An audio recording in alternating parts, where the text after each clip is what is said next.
Donc je vous le rappelle, hein, tout ce que vous voyez dans l'émission, sur la Zatas Twitch émission et sur le Zint, vous retrouvez ça aussi sur zatas.com. Alors c'est simple, hein, vous êtes sur Zatas, magnifique blog que vous devez suivre et pourquoi pas suivre, hein, vous apprendrez peut-être plein de choses, je l'espère en tout cas. Et là, vous allez dans cette partie-là, donc vous avez le service Veille Zatas et vous avez le Zint qui est toute cette partie que je traite dans la cyber-émission et vous retrouverez l'intégralité des informations correspondant aux vidéos, mais aussi à tous les liens. Donc on va prendre par exemple le Zint Image, quand vous cliquez ici, et bien vous retrouvez les vidéos de la Twitch émission avec l'intégralité des URL de tous les outils que j'utilise, mais aussi que je peux vous montrer eh bien, pendant l'émission. Ok. Et là, maintenant, on va parler de quoi? On va parler de 3 sites internet qui peuvent être très intéressants pour votre OSINT. OSINT surtout dédié soit à une information que vous souhaitez traiter, soit à une information d'image. Salut à toi, nouvel arrivant, je n'ai pas vu ton nom, mais tu es le bienvenu. IT, IT 2718, welcome, bienvenue dans la cyber-émission, bienvenue dans la cyber-cuisine, la seule émission dont le jingle est fait à la gorge. Alors, je vais enlever la pub dédiée au service Vaisataz, abonne-toi, mais plus sérieusement, on va parler de donc 3 sites. Ces 3 sites, par exemple, vous avez une vidéo, vous avez une image, vous souhaitez faire son environnement et vous assurer que ce qui vous a été envoyé ou que vous avez pu trouver correspond bien à la donnée que vous souhaitez analyser. Alors d'abord, on va aller sur le site Earthscam. Alors Earthscam est un site très connu, mais en OSINT, il est indispensable. Pourquoi ? Du coup, il vous propose des centaines de milliers de webcams. Et par exemple, vous avez une information. Alors on va prendre par exemple... Qui on va prendre. Ouais, on va aller à Hawaï, hein, tant qu'à faire, on va parler un peu vacances, ça va nous faire du bien. Et bien là, vous avez une caméra de vidéosurveillance qui filme un hôtel, c'est la webcam de l'hôtel. Du coup, ça va me permettre de faire quoi dans mon OSINT ? J'ai un document qui me montre cette capture écran, mais simplement en photo ou en vidéo. Il y a eu, je sais pas, moi, une personne que vous recherchez, un élément qui est important pour vous, et donc du coup, vous essayez de voir s'il n'y a pas eu manipulation de l'image. Alors d'abord, c'est simple, hein. Est-ce qu'il y a bien le même nombre de palmiers sur ma photo ? Et donc du coup, cette webcam va pouvoir me prouver la chose. Est-ce que c'est bien la photo d'un hôtel ? Donc du coup, j'ai bien le nom, mais j'ai aussi ici l'intégralité des informations.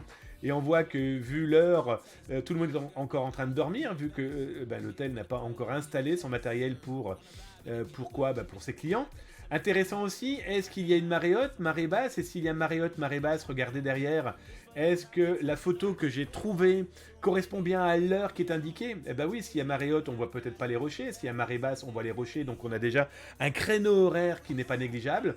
Donc voilà, un site qui peut paraître anodin, mais qui peut être utile pour des recherches et un contrôle d'OSINT par l'image.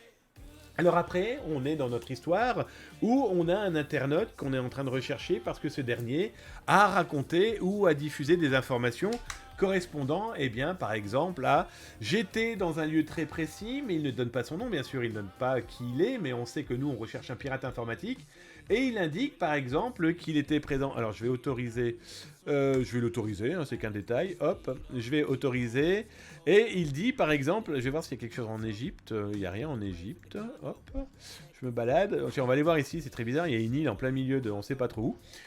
Par exemple, le mec explique que, il a volé des cartes bancaires et il est en train de les revendre si vous souhaitez le rejoindre, ou alors rejoindre ces cartes bancaires qu'il a cachées sous un banc ou dans une clé USB qu'il a mis dans le mur, qu'il a bétonné et que seul le petit bout métallique ressort. C'est pas de la science-fiction, je le vis, pas tous les jours, j'exagérerai, mais je le vis assez fréquemment avec certaines populations de pirates. Ce site internet...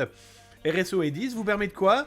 Vous permet de vérifier que l'information qu'il a donnée correspond bien éventuellement à une activité en cours dans une zone que vous souhaitez cybersurveiller.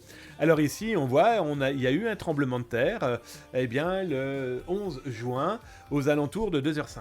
Pourquoi c'est intéressant ? Peut-être que ce pirate informatique a fait un TikTok, a peut-être fait un Insta, a peut-être fait un Facebook, toujours est-il, a peut-être diffusé une vidéo, et vous voyez quelque chose qui bouge et il coupe cette vidéo un petit peu d'urgence. Tiens, il y a eu un tremblement de terre, ce site internet va pouvoir vous dire quels sont les endroits où il y a eu, là, dans ce cas-là, un tremblement de terre. Mais il peut vous fournir tout type d'informations. On va aller voir, par exemple, du côté de Montréal. Alors, bien sûr, hop, on va agrandir un petit peu le truc pour voir. Alors, je vais m'assurer qu'on ne voit pas mon IP, ce serait dommage, hein. Mais plus sérieusement, donc là, il n'y a rien eu. Si, il y a eu quelque chose... par là-bas, donc là l'exemple est assez simple, hein. Il faut savoir que du côté du Canada, il y a énormément de quarts d'heure. Alors quand je dis énormément, Ça se compte sur les doigts de l'ensemble des mains des 7 nains, avec plus toute la famille des mignons, etc., etc. Tant il y en a. Et là, on voit que dans cette zone géographique, il y a eu quoi? Il y a eu, à première vue, grosse tempête, avec tornades, etc., etc. Eh bien, écoutez, c'est intéressant parce qu'il peut y avoir des cas, et je vous l'ai souvent montré sur Zataz, des gars qui se filment en train de tester une carte bancaire pour dire, regardez ce que je vous vends, ça fonctionne super bien, venez les tester. Et on voit derrière, grosse tempête, gros vent. Eh bien, votre SIN va calculer quoi? L'heure possible de diffusion, l'environnement du distributeur de billets. Très certainement, vous allez pouvoir trouver potentiellement la banque et surtout là où il a été. Et vous voyez en plus qu'il y a du vent et une tempête. Et bien du coup, cet outil-là, ce site internet-là, pourrait potentiellement vous dire effectivement que de tel jour, à telle heure, il y a eu une tempête carabinée. Alors là, ce sont des exemples un peu grossiers, un peu gros. Ce ne sont pas des outils que j'utilise moi tous les jours. Mais tous les outils que vous pouvez utiliser en OSINT serviront à un moment ou à un autre de vos enquêtes. Eh bien, celle-ci pourrait vous permettre de pouvoir récupérer des informations et donc d'affiner votre recherche. Le site, n'oubliez pas, c'est jamais 100% sûr. On n'est jamais certain de la donnée. En tout cas, l'idée, c'est de pouvoir récolter un maximum, d'analyser et penser que vous êtes un entonnoir dans votre recherche. La masse d'informations, à la fin, vous devez tenter de pouvoir en extraire la substance moelle, de qui vous cherchez, comment vous le cherchez, etc., etc. Dernier petit outil, RiskMap. RiskMap est plutôt intéressant, pourquoi? Parce qu'il va vous analyser l'intégralité des informations sur des dates données. Donc là, vous avez ici le curseur, et là, pareil, vous souhaitez aller regarder un petit peu. Alors, ce qu'on va faire, j'ai trop zoomé. Oui, hop, on va aller par là-bas, les amis. Hop, on va regarder un petit peu ce qu'il y a de beau. On va en prendre un au hasard. On va en prendre vraiment un au hasard. C'est pour vous montrer un petit peu vraiment le type d'outil que vous pouvez utiliser. Vous cliquez et là, vous regardez. On vous dit qu'il y a eu un accident, qu'il y a eu de l'orage, il y a eu 2 personnes qui ont été rescapées pour problème sur un bateau, etc. Oui, mais c'est tout l'environnement qui va vous permettre de dire, tiens, il y a eu un orage dans tel lieu, dans tel pays, à tel moment. Est-ce que c'est vrai? Du coup, ça vous regroupe vos informations par rapport à l'image, par rapport à un son que vous avez pu entendre, etc., etc. Donc voilà, ça c'était l'OSINT dédié à comment essayer de retrouver la preuve d'un lieu géographique par rapport à un environnement géopolitique, un environnement de nature. Donc là, on peut voir la météo, un tremblement de terre, etc., etc. C'est des outils à utiliser.